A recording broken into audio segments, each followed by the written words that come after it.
Halo, selamat datang di Infonomik bersama saya Mika Rini. Di Infonomik kita akan berbagi informasi seputar ekonomi.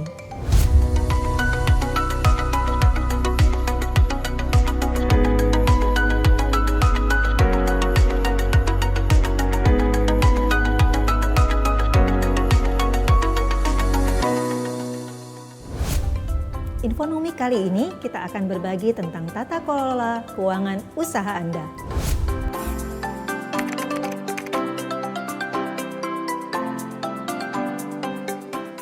Bagus sekali jika Anda sudah punya motivasi untuk membuka usaha sendiri.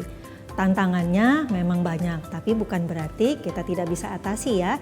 Yang pertama biasanya orang mengalami tantangan kekurangan modal ketika dia mau membuka usaha.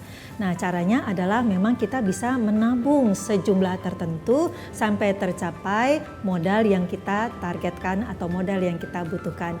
Cara yang lain adalah kita memang mengusahakan permodalan tadi dari patungan atau kita istilahnya berkongsi dengan orang lain.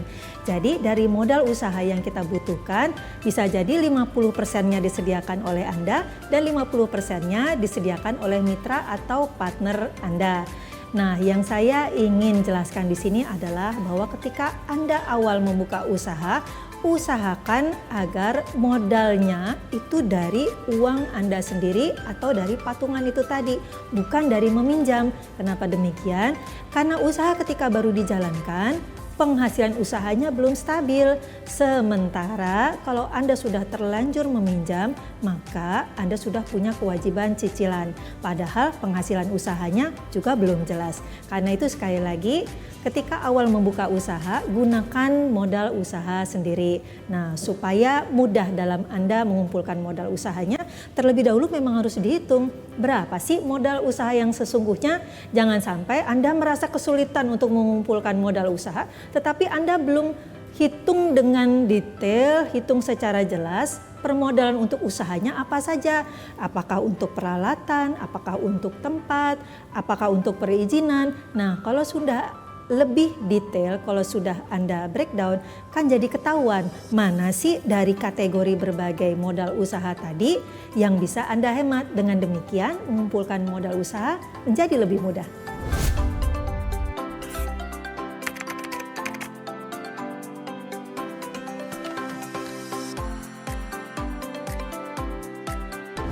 Salah satu tantangan dalam mengelola usaha adalah melakukan pembukuan atau mengelola keuangan ya.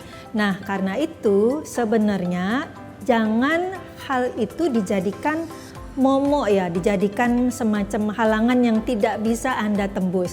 Karena pada dasarnya yang namanya mengelola keuangan itu tidak harus membuat Anda menguasai akuntansi. Sederhananya adalah Anda melakukan pencatatan uang yang keluar dan uang yang masuk. Zaman dulu sebelum adanya teknologi finansial, sebelum adanya aplikasi, orang itu dalam melakukan pengelolaan keuangannya, dia melakukan secara tradisional, yaitu dengan melalui pencatatan. Dia mencatat di dalam berbagai buku yang jenisnya berbeda-beda ya. Ini bisa juga Anda praktekkan kalau Anda mau melakukannya secara tradisional. Anda bisa memiliki buku penjualan, buku pencatatan. Ya, kalau disebutnya buku penjualan berarti penjualan Anda yang dicatat di situ. Lah, kalau buku penerimaan berarti seluruh penerimaan yang Anda catat di situ. Kemudian juga Anda bisa ciptakan buku pembiayaan. Berbagai biaya-biaya usaha bisa Anda tulis di situ ya. Dengan demikian ketika Anda ingin tahu berapa sih omset usaha atau total penjualan Anda bisa menemukannya di dalam buku penjualan Anda. Nah, demikian juga dengan kategori buku yang lainnya. Anda bisa mendapatkan berbagai informasi mengenai usaha Anda sendiri dari catatan keuangan yang Anda miliki. Coba Anda bayangin Anda nggak punya catatan ya. Kelihatannya usaha jalan, warungnya penuh, penjualan selalu ada. Tapi Anda nggak pernah tahu penjualannya berapa, biayanya berapa. Anda nggak pernah tahu Anda untung berapa. Nah, melakukan pembukuan secara sederhana dengan mencatat di berbagai kategori buku itu tadi, itu melakukannya secara konvensional atau tradisional. Cara yang sekarang jauh lebih canggih dan jauh lebih mudah. Jika Anda melakukan usaha Anda dengan memanfaatkan teknologi digital, seperti contohnya semua transaksi keuangan Anda lakukan melalui bank. Jadi ketika ada orang mau membeli produk dan layanan Anda, dia bisa melakukannya lewat transfer atau dia bisa melakukannya lewat dompet digital. Maka segala transaksi pembelian tadi tidak perlu lagi Anda catat, kan sudah otomatis tercatat ya. Demikian juga ketika Anda melakukan pengeluaran usaha, usahakan agar segala sesuatunya Anda bayar dari rekening bank Anda, sehingga sudah pasti otomatis tercatat. Di akhir bulan ketika Anda menginginkan laporan secara keseluruhan dari aktivitas usaha Anda, baik yang masuk maupun yang keluar, Anda tinggal print atau cetak transaksi keuangan bank Anda. Di situ Anda dapat menganalisa sebenarnya situasi keuangan usaha Anda sudah cukup baik atau belum, berapa penjualan Anda, berapa biaya-biaya yang keluar, dan dari situ dapat Anda susun sebuah laporan keuangan berupa laba rugi maupun laporan besarnya harta kekayaan Anda maupun laporan omset penjualan Anda. Mudah kan? Jadi jangan dibuat sulit. Sebaiknya memang untuk usaha zaman sekarang Anda mampu beradaptasi secara digital sehingga pembukuan dan pencatatan usaha dapat dilaksanakan secara otomatis, mudah, dan sederhana.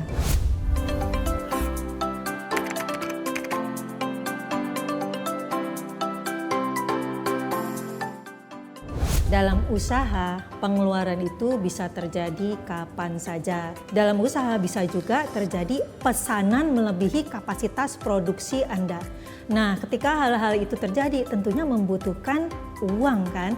Apa yang terjadi ketika kita harus berproduksi lebih dari biasanya, sementara uangnya nggak ada? Mana mungkin kita menolak pesanan orang? Jangan-jangan kalau kita tolak, dia nggak mau datang lagi ke kita. Nah, karena itu dalam usaha kita perlu menjaga likuiditas, atau intinya kita perlu memiliki sejumlah dana yang memang diperlukan saat terjadi lonjakan biaya itu tadi. Nah, lonjakan biaya itu tidak hanya terjadi ketika permintaan dari pelanggan meningkat, tapi bisa juga terjadi dari hal-hal yang tidak terduga. Ya, contohnya terjadi musibah dan bencana pada usaha Anda, terjadi kerusakan pada aset usaha Anda ya, sehingga Anda harus keluar uang untuk melakukan biaya recovery, melakukan penggantian peralatan maupun aset usaha yang rusak tadi. Nah, itu kan hal-hal yang tidak terduga yang harus segera Anda laksanakan karena sangat terkait dengan operasional usaha. Kalau tidak diperbaiki, mana mungkin kita bisa beroperasional lagi. Untuk itu, memiliki dana darurat dengan tujuan menjaga likuiditas ya, dengan tujuan untuk mengantisipasi berbagai musibah dan bencana yang mengancam aset-aset usaha Anda perlu dilakukan. Sebaiknya dana darurat untuk usaha dipersiapkan 3, 6 sampai 12 kali dari operasional usaha yang biasanya terjadi. Jika Anda memiliki cukup dana darurat, maka ketika terjadi kondisi-kondisi darurat dalam usaha Anda bisa bertahan sementara waktu.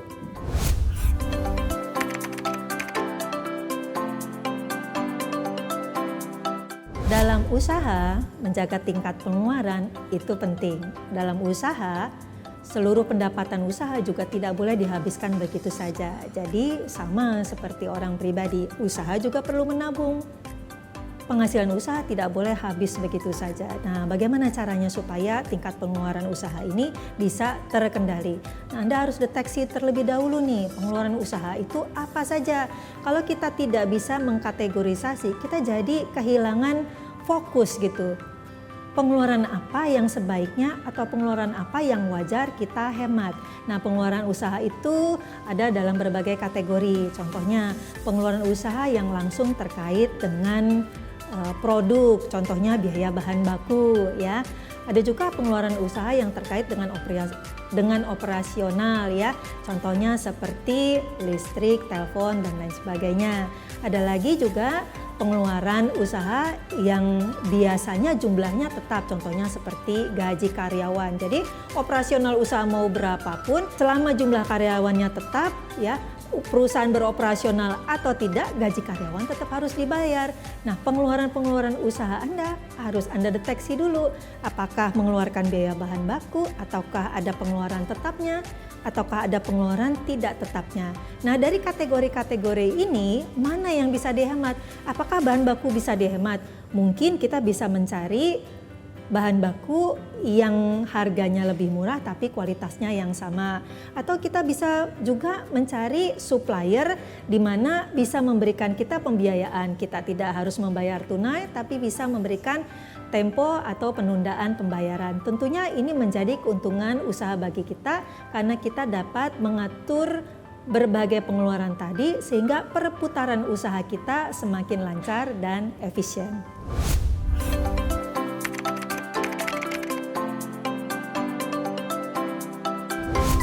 Sangat penting bagi usaha untuk bisa kita ketahui kemajuannya dari waktu ke waktu ya.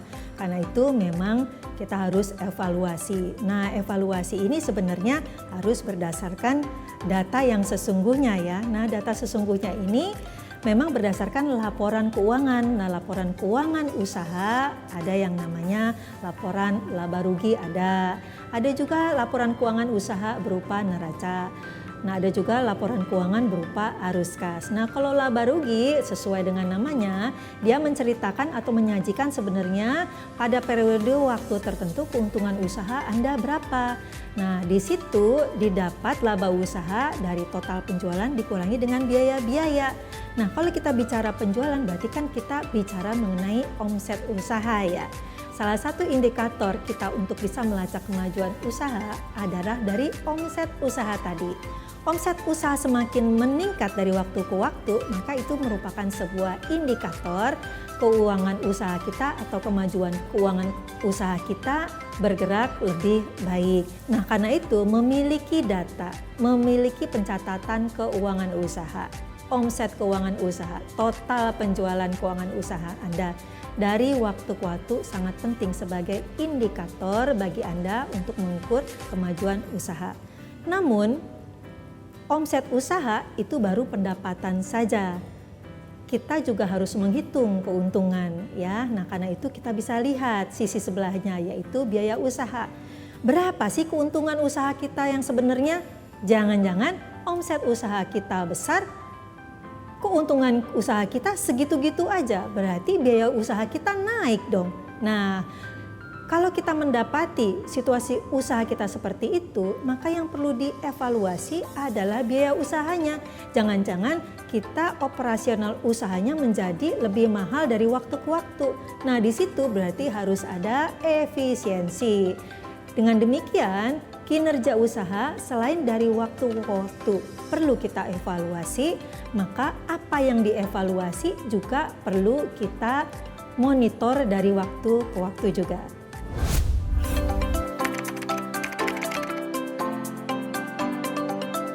Dalam mengelola keuangan usaha bagi Anda yang baru membuka usaha atau biasanya bagi Anda yang masuk kategori usaha rumah tangga, usaha mikro ya. Ini biasanya ada sebuah kebiasaan mencampurkan keuangan pribadi, keuangan usaha. Selain itu juga biasanya muncul masalah tidak adanya pencatatan keuangan yang secara teratur dilakukan.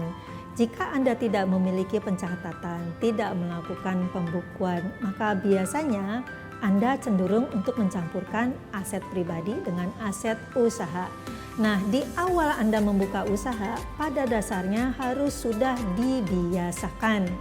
Dibiasakan untuk memisahkan antara keuangan pribadi dengan keuangan usaha. Ketika Anda membuka usaha, Anda memang perlu memiliki rekening terpisah untuk usaha Anda, di mana berbagai transaksi keuangan, baik transaksi keluar.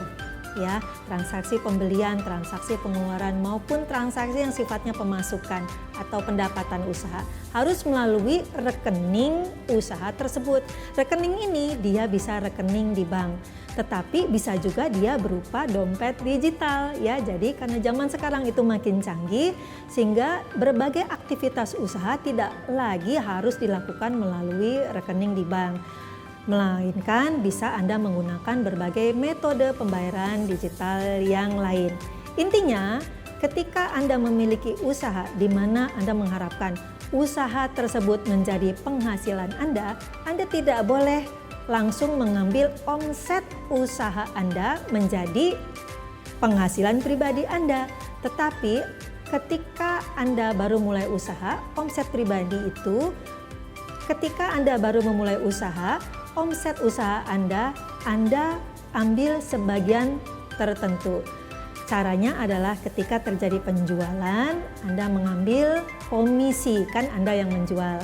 Cara lain adalah ketika usaha Anda sudah stabil dan omset penjualan Anda juga sudah stabil dan Anda mampu menggaji diri Anda sendiri, maka tiap bulan Anda tidak perlu lagi mengambil dari omset usaha tersebut, tapi dari gaji. Sehingga kebutuhan pribadi Anda bayar dari gaji Anda yang berasal dari usaha tadi.